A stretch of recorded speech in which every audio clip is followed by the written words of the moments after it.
મિત્રો આ છે રાપરિયા હનુમાન દાદા મંદિર. તમે જોઈ શકો છો કે સરસ મજાનું મંદિર છે. એનું લોકેશન પણ એક નંબર છે.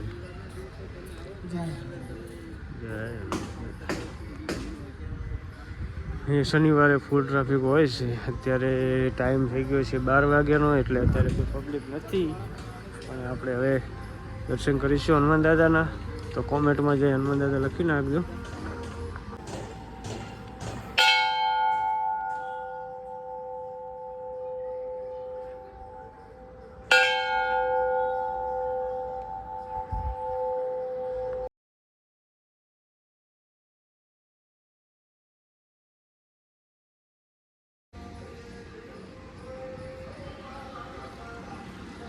તો મિત્રો અહીંયા વિશ્વ મંદિરની પ્રતિષ્ઠા કરવામાં આવી છે. અને શરૂઆતમાં જોઈએ તો અહીંયા ગણપતિ દાદા, બીજા નંબરમાં છે અન્નપૂર્ણા માતાજી, જય માતાજી. પછી આવે છે અંબાજી માતાજી, એના પછી છે બહુચર માતાજી, પછી ખોડિયાર માતાજી, જય ખોડિયાર, પછી ચાવણ માતાજી, પછી મહાકાળી માતાજી, સરસ્વતી માતાજી, આ છે આશાપુરા માતાજી, અને આયા છે નાગ દેવતા.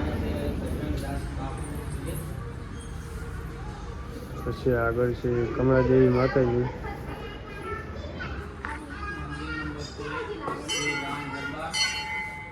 શ્રી બજરંગ દાસ બાપા, જય બજરંગ બાપા. તો આ છે શ્રી રામ દરબાર.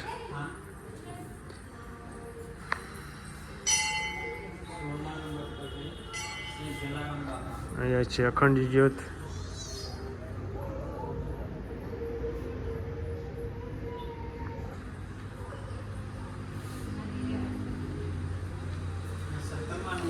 અહીંયા છે શ્રી વરુણદેવ, જય શ્રી વરુણદેવ. પછી 16મા નંબર આવે છે જલારામ બાપા, જય જલારામ.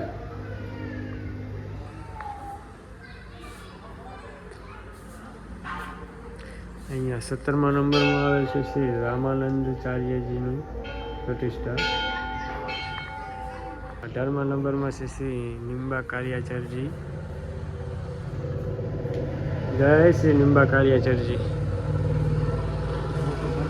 અને અહીંયા છે શ્રી વિષ્ણુ સ્વામીજી. અને 20મા નંબરમાં છે માધ્યાચાર્યજી. 19મા નંબરે શ્રી. તો મિત્રો અહીંયા સરસ મજાની પ્રતિમાઓ છે, 20 મંદિરો છે જે દાદાના મંદિરની સામોસામ બનાવવામાં આવી છે. અને અહીંયા સરસ મજાનું આયોજન પણ કરવામાં આવેલું છે. અહીંયા ટોયલેટ બાથરૂમની પણ સુવિધા છે. તમે જે સામે જોઈ શકો છો, ઝૂમ કરીને બતાવું તમને. તો અહીંયા પણ નવીન કામ ચાલુ જ છે, સરસ મજાનું કામ છે. અને મંદિરની ડાબી સાઈડમાં અહીંયા સરસ મજાનું બેકગ્રાઉન્ડ છે. અહીંયા વૃક્ષો વાવેલા છે. અને પેલી સાઈડમાં રસોડું છે જે 24 કલાક અન્ન ક્ષેત્ર ચાલુ છે, જે પગપાળા લોકો ચાલીને આવે છે તેમના માટે થઈ. અને અહીંયા બેસવા માટે પણ સરસ મજાના બાંકડાઓ છે.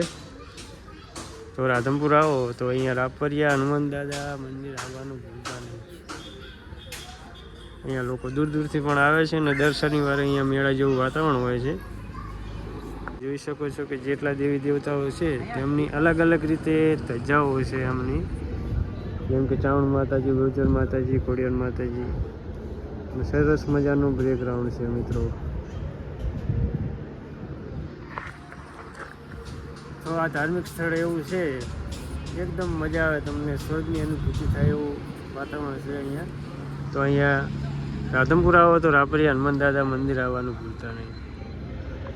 અને કોમેન્ટમાં જય બજરંગબલી, જય રાપરિયા હનુમાન દાદા લખી નાખજો. તો મિત્રો મંદિરની બહારની સાઈડમાં અહીંયા દર શનિવારે ખીચડી ને છાશનો પ્રોગ્રામ હોય છે. તો દર્શનાર્થીઓ બહુ આવે છે. અહીંયા સરસ મજાનું બનાવવામાં આવ્યું છે. અહીંયા બેસવા માટે બાંકડા છે, જોઈ શકો છો.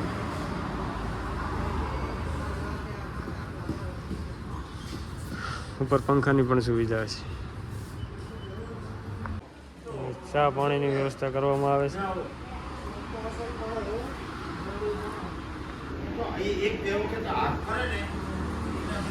અમારા મુકેશભાઈ બેઠા છે. મુકેશભાઈ, વ્યાપારી હનુમાન દાદા મંદિર આવે કેવું લાગ્યું તમને?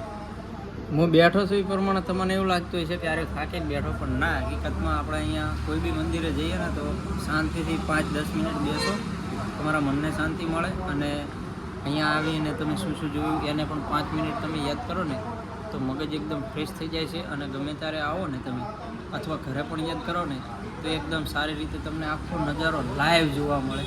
એટલે જેમ આપણે સપનું જોતા હોય ને એ ટાઈપનું. એટલા માટે બસ આપણે 5 મિનિટ બેઠા છીએ.